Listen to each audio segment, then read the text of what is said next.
Hello, everybody, and Hi. welcome to the triumphant return of Have Ya Eva, a spinoff of the Off-World podcast. In this segment, we will take a look at a movie, book, TV show, anything we could possibly want. One of us will throw out a suggestion, the others will tell us whether they have seen it or not. Or And then you experienced it in any sort of way. and then we have a week to gather back together and discuss it. So, last time we did a Have You Ever, it was Jesse's pick, and we discussed Elizabethtown 2, Return to Elizabethtown. No, what was the name of that thing? Sorry. This is where I leave you. This is where I leave you. That's not the name of the movie. That's just Jesse saying he's getting ready to leave.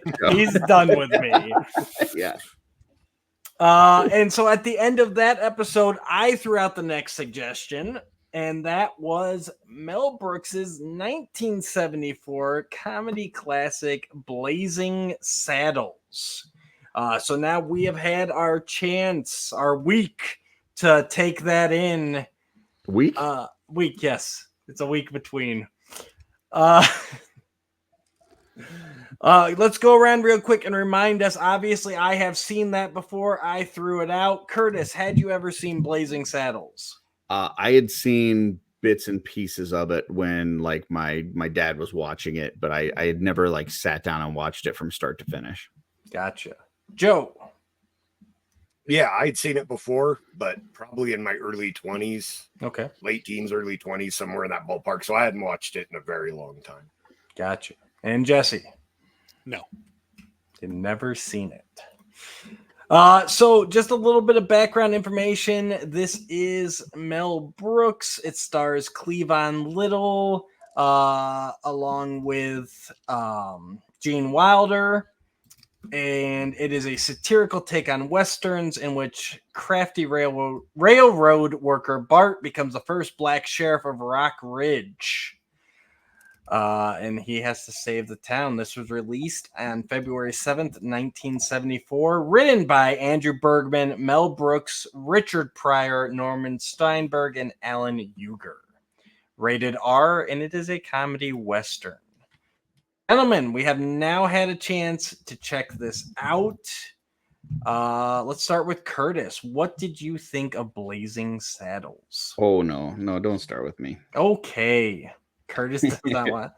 Well, I'll start then since I threw out. This is one. I decline. This is one I saw. Like I went through, got into Airplane and these kind of spoof movies, and then discovered Mel Brooks. Probably with Spaceballs, I would assume is my first, and then like after that's one of those things where I just had to see all of the Mel Brooks.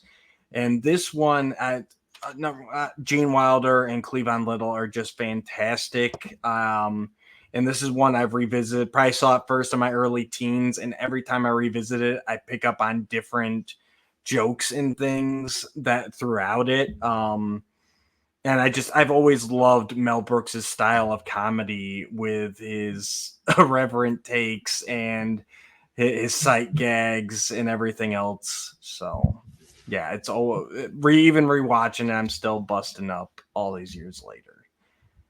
We'll go to Joe since I think Curtis wants to finish us off. No, I'm good whenever. I just didn't want to start it. Oh, okay. Well, we're still gonna go with Joe because you passed. Joseph. Yeah, I'm a Mel Brooks fan. Young Frankenstein is probably one of my favorite movies, just period. This one is good for what it is. I think the acting is done well. The humor is well written. It's a product of its time. I get that they're making fun of racism, but at this point of where we're at in society, it can be difficult to listen to some of the things, even when you know that it's in jest. But I still really enjoy the movie until the ending. The ending gets a little off rails for me, and it's intentionally silly, but I think Yes. they went a little too far with the silliness, and it doesn't feel like it ends. So other than you know, the ending just not feeling like an ending, I enjoy the movie definitely. I forget the female lead, her name, the actress. She was also in Young Frankenstein. Oh, Madeline Kahn. Yeah. Yes, her performance is just hilarious. The bad accent and Lily Von Stoop. and the way that she plays Mm-hmm. off of the other actors and things like that. I think that was the hardest I laughed watching the whole movie, was just her doing the accent. Yeah. Intentionally poorly. But yeah, I enjoyed it for what it was. You know, I live in Nevada, so Westerns, I grew up with Westerns. I'm always going to have a bit of a soft spot for Westerns. I really enjoy them. This one was very silly, but in a Mel Blanc kind of way. So yeah, I'll give it a thumbs up. And I will say, I definitely, like, the first time I watched it, the ending really threw me. It took a few watches before it really started to grow on me. What part threw you? The ending fight where they go through the whole back lot, you know. Gotcha. But I've always script, basically. What's that?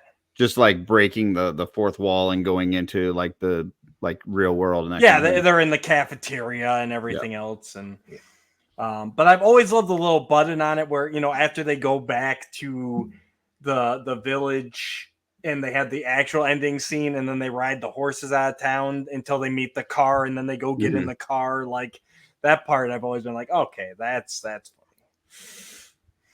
Curtis. So this was my first time seeing it all the way through, and I mean, it's a funny flick. Obviously, there's some stuff in it that you couldn't make this movie today, but there's definitely some funny things in it. Well, it's not my favorite Mel Brooks movie. That would be History of the World Part 1. Solid but choice as well. It's not my least favorite movie of his, which would be History of the World Part 2. Which I forgot they released that. I've still never watched that. It's just like maybe a year or two ago, and it is absolutely terrible. I just realized that I said Mel Blanc and you guys didn't correct me, so we just rolled with it, man. We ain't gonna pick on you. Yeah, we're gonna pop in the comments on that one. Yeah, we're gonna chalk it up to your internet connection. Yep. So okay. That's all, folks. As far as Madeline Kahn, she was good. I've had, there's other performances of hers that I've liked better, but she was good. For me, Gene Wilder is hilarious. I fucking love Gene Wilder, man. There's so many of those older the movies that he was in that I just absolutely love his performance, his timing. And the character that he plays in this one, like, he just does such a good job of just playing this kind of, like, you know, old, don't really care too much cowboy that, you know, whatever. He just, I don't know. I love him. And just the instant connection between the two, Cleavon Little and him, like, especially when Bart's facing all this racism, and you know, Waco Kid's just like, he just sees him for who he is. Yeah, he doesn't. He doesn't, like, it doesn't bother him one way or another. No, you know, it's just like, you know, he's just very, very laid back, easygoing, whatever it is, what it is, kind of thing. The Hedley Lamar, that actor, looks like Harvey Korman. Yes. He plays some funny freaking roles, man. He is really good in History of the World Part 1 as well. I just. He does a good job of being the butt of many jokes in movies, which is not something that I figured too many people would want to sign up for, but he does it well. So yeah, I mean, overall, it was a lot of fun. I can tell you that I sat down to watch it with my family, which is probably not the best idea. And by the time it was done, it was just me and my wife watching. The kids didn't make it very far. Yeah. So, you know, once again, just not for this day and age, but still had quite a few laughs. It was good. The ending, you know, anytime that you do that whole, like, we've spent all this time building up these characters in this story to now like change it. It's kind of the same with Monty Python Holy Grail, where they do that whole thing at the end. It's just like, really, like that's how you're gonna. But okay, yeah. So I enjoyed myself when I watched it this past week when we were given the assignment. Yes. And I like that, I know there's obviously like, there's racial tones. I can't even say undertones. Like there absolutely is. But especially with the time period it came out in, like the way he's using them to, really kind of break down that stuff. Like with Gene Wilder's character just being accepting of him and the people of Rock Ridge coming around. Like there's a good message in there as well.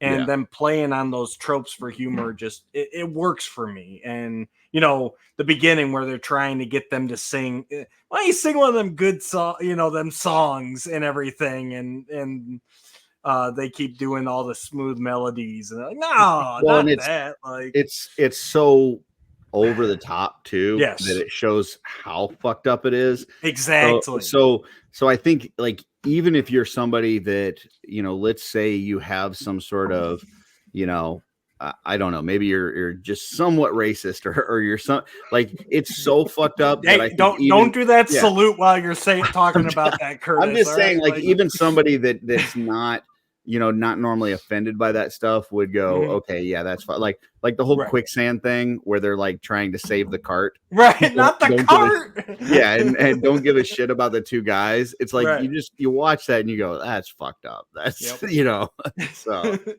yeah. How'd you like this? Oh, me? You are Jesse. I didn't hear you say Jesse. I just heard. Yeah, you kind of cut out there at the beginning. I didn't know if it was just me, so I didn't want to assume. This movie was hard for me to get through. I'm going to admit that up front. I don't know if I said it before. I'm not the biggest Mel Brooks fan. Yes, you did. I'm not you saying did mention that last week when we got the assignment. Yeah, last week when we were done with Elizabethtown 2. I'm not saying that means I think his movies are bad. It's just the humor doesn't land for me. It's like going back and watching certain animes that inspired The Matrix now and not being impressed by them because The Matrix did such a good job with it. It's like, okay, I can see where they pulled this thing out and did it really cool over there. If I had grown up with this, I probably would have, like a lot of movies from the 70s and 80s that I had not watched as a kid, I probably would have a different appreciation for them had I grown up with them. Right. That said, I love the Waco Kid and Bart. Like, I love, like, if the movie had been more about them, just like hanging out and just being dudes in the West, like I would have been like, man, I could watch this all day.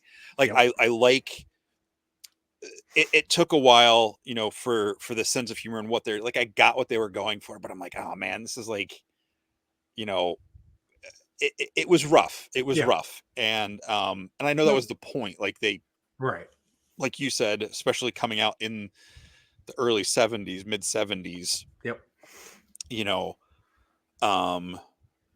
But I will say, I thought the funniest moments, and don't take the wrong thing out of this, Curtis, because I know you like to say I love Nazis.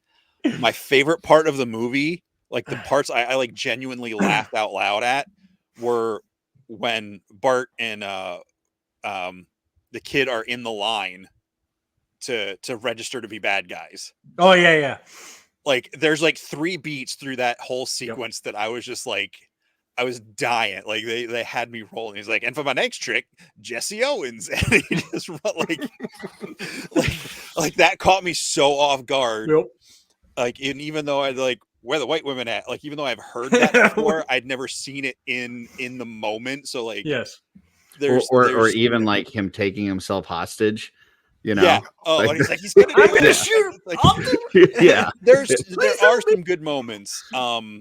And I agree with everything pretty much everybody else is saying. I did like, I don't know if I'll ever go back and watch it again, but I'm glad I watched it. the ending where they come out, it did remind me of Monty Python, but I feel like Monty Python did it so much better because it's just so abrupt. Like, just doesn't it just cut to like a weird, like it's really weird and abrupt, and I don't feel like and it really just get an ends. explanation for it, and it just ends. This, like, it just kept going. I would have rather they just be like, oh, you're riding up. They would have cut all that out of the studio stuff and just cut to them riding off into the distance and then getting in the car and leaving you like, wait, what? Like, yeah. And I think, I'd never really thought about it, like dissected it myself until now, but I think that's the problem is like, you're so, by the time we get to like, when they pull that old, movie trope, we got to build a fake town, and everyone gathers together, and it becomes like the Seven Samurai at the end, right? Kind of thing. Yeah. Oh yeah. All right, we'll let the black people come, but not those Asians. Like, it's, but like by that point, like you're so in it, and Bart and the kid are such a great duo. Like you said, just I never thought about that. You hit it on the head. Like, I want to see them finish their story here. Oh, instead, it's like Lethal Weapon or any of those buddy cop films, like where it's like two guys that just play well off of each other. Yeah. Instead, we cut to this farce, and then we cut back. So yeah, I think you're right. If they had just finished the movie, and then that button of there's the limo or the car and driver to take them off, that would have been enough to just like button that scene. But like as far as Gene Wilder, I have not seen a lot of stuff with Gene Wilder, but the few things I have seen, I feel like he's always playing like very kind of like manic, wild characters. Yeah. Like, pun intended with his name. I liked how he was just kind of like, hey, and just like almost. He was cool, man. He's like one of the coolest characters. And he's just like, yeah, my name's, and he's like doing this with his hand. And he's I'm like, steady as a rock. Yeah. Oh yeah. Like, this is my shooting hand. Yeah. And then the whole thing where he does like, I was like, oh, he's not going to be he's not actually going to be fast. But when they do it and they like the way they did that visual trick with him, like being fast, like I thought that was really fun. And yeah, the bond between the two of them, like immediately was just really cool. So yeah, it's definitely worth a watch. If you're of the younger generation, it will probably be a lot more difficult, depending on your sensibilities. But it's worth getting through the movie.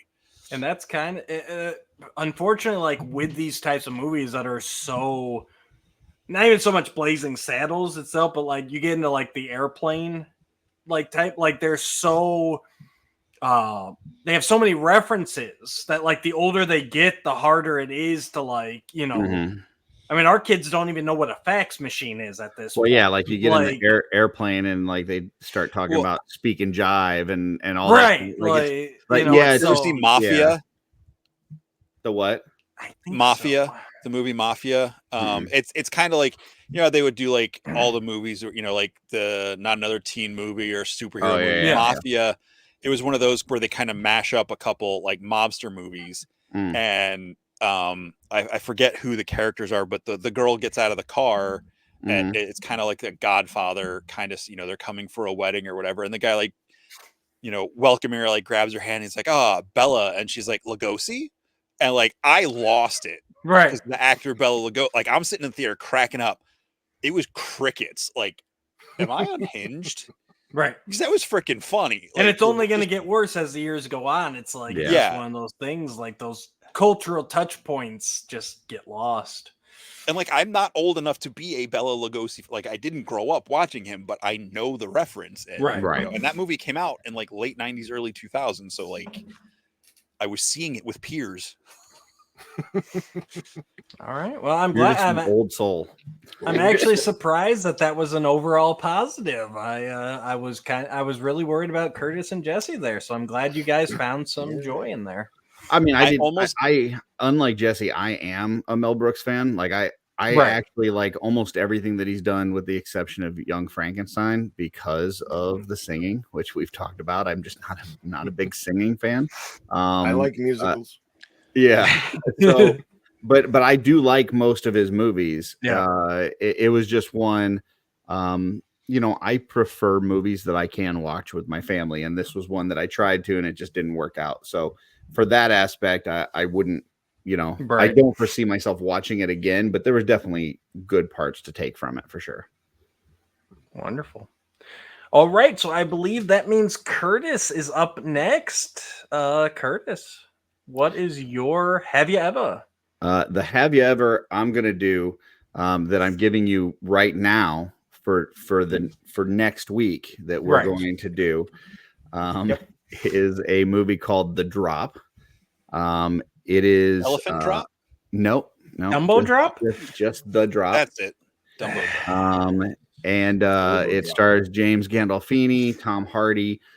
It is actually my favorite Tom Hardy performance, and I really love Tom Hardy. Like, I think that he is a great actor. I love, you know, almost everything that he's done, and I think this is his best performance. And I'm excited to see what you guys think. Who hasn't watched this, or who has watched this prior to right now me mentioning it for the first time, and you're going to talk about it next week with me? I have never heard of nor seen this movie. So, all right. Same. And Same Curtis's recommendations are usually 50-50 for me. So we will see. Well, since you haven't seen it and we're going to talk about it next week, I do want to just warn you and anybody else that's going to watch it that there it is a slow movie. It is very slow paced, but I feel there is a huge payoff in the end that makes the movie worth it. So you have to stick it out for the whole thing.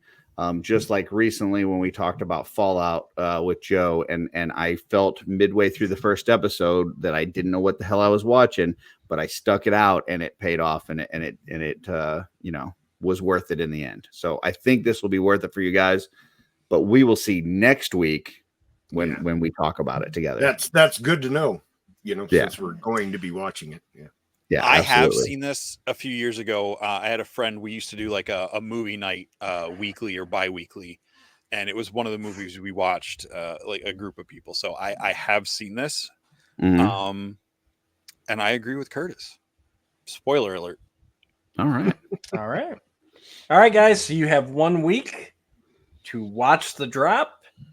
Come back and we will discuss it. And thank you, guys. Badges. We don't need no stinking badges. That's true. Give me just a minute to whip this out.